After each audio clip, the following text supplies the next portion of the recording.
Welcome to Hickling Broad, where the Pleasure Boat Inn is now owned by the Norfolk Wildlife Trust, and they do boat trips at weekends lasting 45 minutes. Once the present heat wave ends, I will go and do that trip for you and let you see where it goes to. But in today's video, I'm sat under this tree on one of the benches here, and I'm simply looking out across the Broad and show you everything that goes past, including the windsurfers who do get up to some amazing speeds at times. There is actually a windsurfing club here on Hickling Broad, and it's thought to be the largest club in the UK. Roland Green was a famous bird artist who lived in Hickling, and that property directly across the Broad is called the Studio, and that was where he lived. He did live for a while on a houseboat on the Broad, but eventually built that property, and his artist studio was close by in a disused wind pump. You can only really see his studio in the wind pump from the Broad. So if you go out on any of the trips that Norfolk Wildlife Trust do, you'd get it pointed out to you. The swans, the geese, the moorhen that you'll see eventually, they all enjoy making their home here on this sandy beach area, a man-made sandy beach area, which is extremely popular. Not just popular with the wildlife, but dog walkers as well. Anybody, just it's a lovely viewing point down here.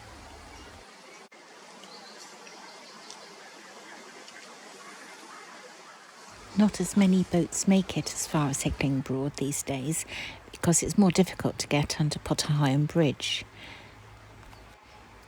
Those who perhaps put their boats in the water this side of Potterham Bridge are able to enjoy a vast area of the Broad for themselves.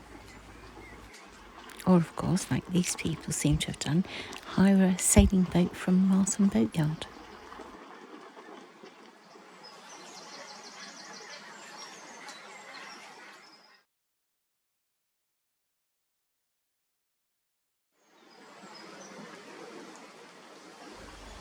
There's just been a goose arrive at this beach area, making all sorts of noises, calling out. Clearly he's lost his family.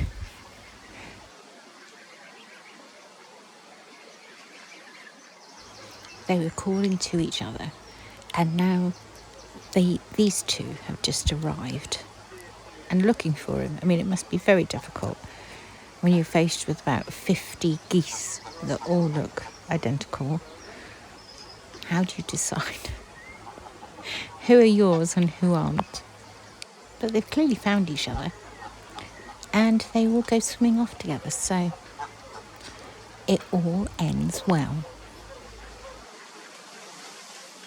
Now I get it. It was two of their youngsters that they had lost, so they've been rounded up and they're all off. In the meantime, there was a goose who slept through all the drama of the missing children, and it's just woken up. It's with its parents, but it's woken up and seems all confused. Should it be one of the ones that goes with the others? I think it needs to go back to sleep.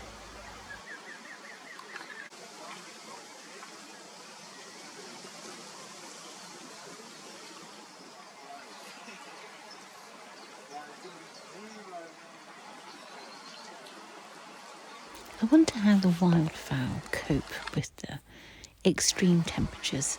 In the winter I film them standing on the ice on Barton Broad for hours when it's all frozen over, and now today I'm filming them and it's up into the 80s.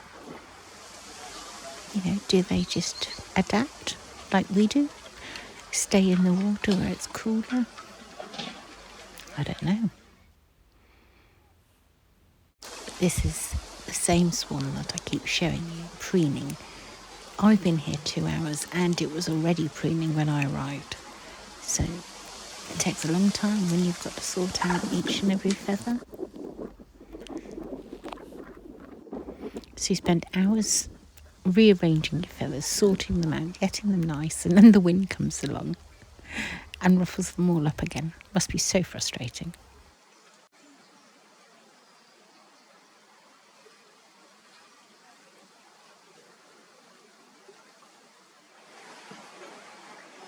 More beautiful sailing boats arrive.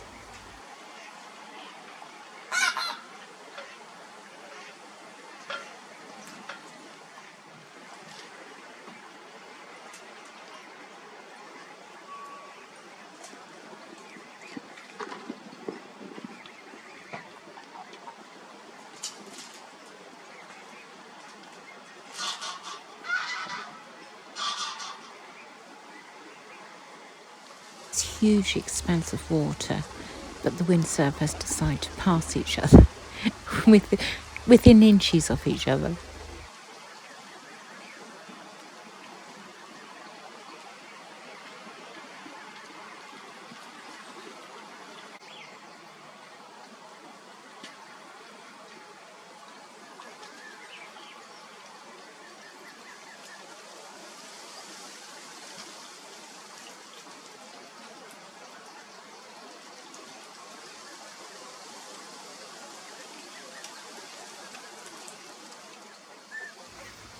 This is the gosling who woke up, wondering if he should have gone with the other ones. I mean, he's still here. Perhaps he's part of the crash that's here. Perhaps that's what it is. But,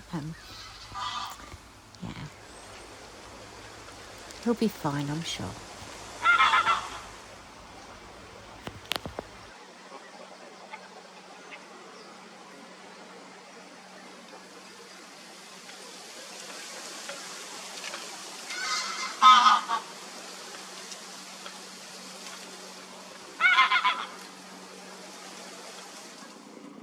I have actually stayed in one of those houseboats.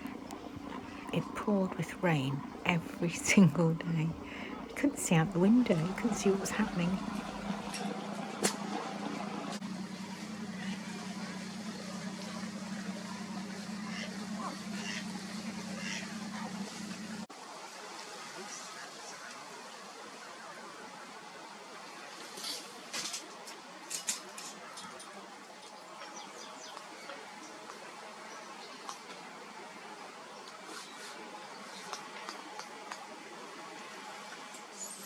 In case you wonder what the noise is, behind me some people are pumping up some paddleboards.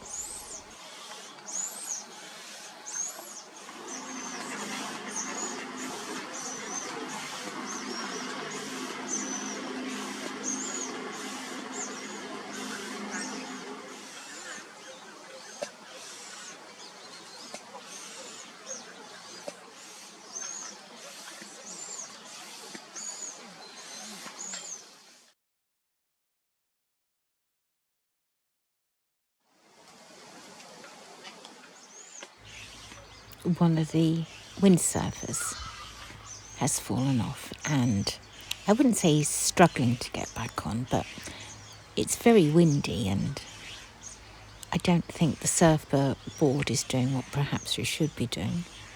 But you can see how shallow the water is because he's just standing up in it. He's just been having a look about, possibly for the rescue boat. While I've been filming the windsurfer in the water, a couple of picnic day boats did actually go past. So they get up here as well, but they could well be hired from Martham or the boatyard here at Hickling.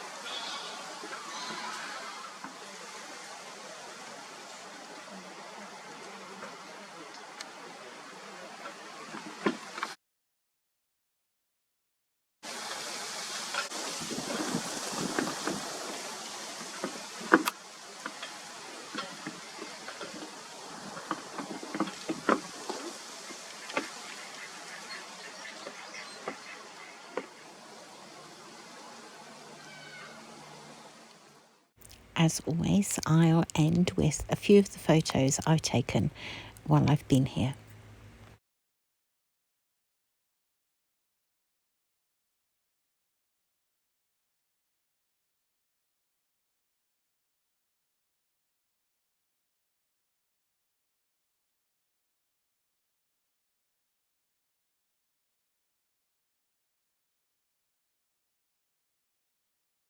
I hope you've enjoyed watching what happens at Hickling Broad.